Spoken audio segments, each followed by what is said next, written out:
दुनिया का सबसे बड़ा स्कैम पैसा है, क्योंकि पैसा रियल नहीं है। जो मिलियनियर लोग हैं, करोड़पति लोग हैं, अरबपति लोग हैं, आपको क्या लगता है वो इतना ज्यादा मेहनत करते हैं और पैसा आता है? नहीं, ऐसा बिल्कुल भी नहीं है। मार्केट में जब बूम आता है तो आपने देखा होगा प्रॉपर्टी जो 50 लाख की होती है 1.5 करोड़ की हो जाती है, और वैल्यू जो इतनी ज्यादा बढ़ जाती है, पैसा इतना बढ़ जाता है। कहां से आता है? मार्केट में तो कहीं नहीं होता, लेकिन प्रॉपर्टी की वैल्यू बहुत ऊपर चले जाती है। स्टॉक मार्केट में बूम आता है, 10 रुपए का शेयर जो है वो 1000 का हो जाता है। कैसे आ जाता है? इतनी वैल्यू तो नहीं होती, आउट ऑफ नोवेयर इतना ज्यादा पैसा उसके अंदर ऐड हो जाता है। और अचानक एक दिन जब स्लंप आता है, डिप्रेशन आता है, बुरे दिन आते हैं, वही प्रॉपर्टी 1.5 करोड़ की 50 लाख की हो जाती, वही शेयर 1000 का 50 रुपए का होता है। कहां गई वो वैल्यू? कहां गायब होगी? कौन ले गया?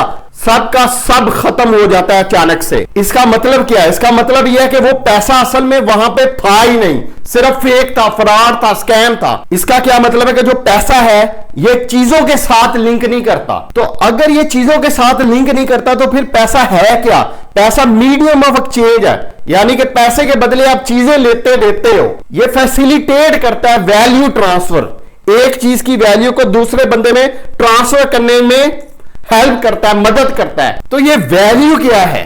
एक बंदा है, वो एक गांव में रहता है, वहां पे गाड़ियां धोता है, पूरा मंथ मेहनत करता है और 15,000 रुपए सिर्फ कमा पाता है। वही बंदा एक मोटरवे पे खड़े होकर वहां पे गाड़ियां धोता है, पूरा मेहनत वो काम करता है, लेकिन अब वो 15,000 नहीं कमाता, वो मंथ का 50,000 कमाता है।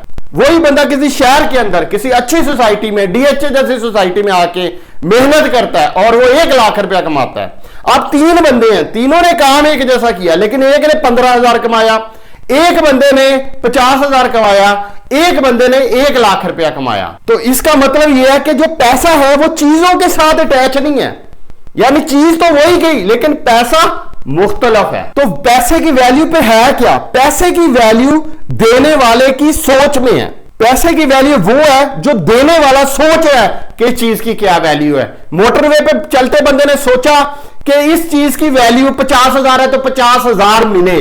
गांव के लोगों ने सोचा इस चीज की वैल्यू 15,000 है तो 15,000 मिले।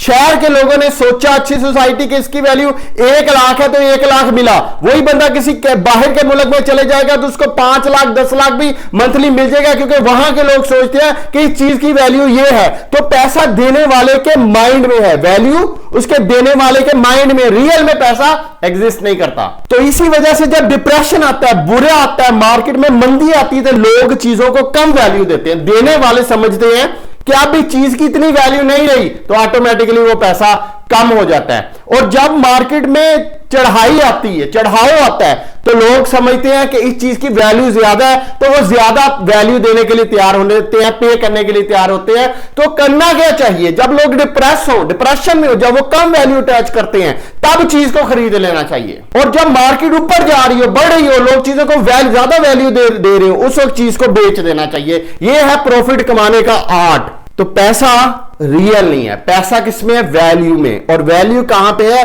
बंदों की सोच में, देने वालों की सोच में। तो ऐसी लोगों की सोच में जाएंगे जिनकी नजर में उस चीज की वैल्यू ज्यादा है, तो आपको ज्यादा पैसा मिलेगा। कमेंट जरूर बताइएगा। Thank you so much.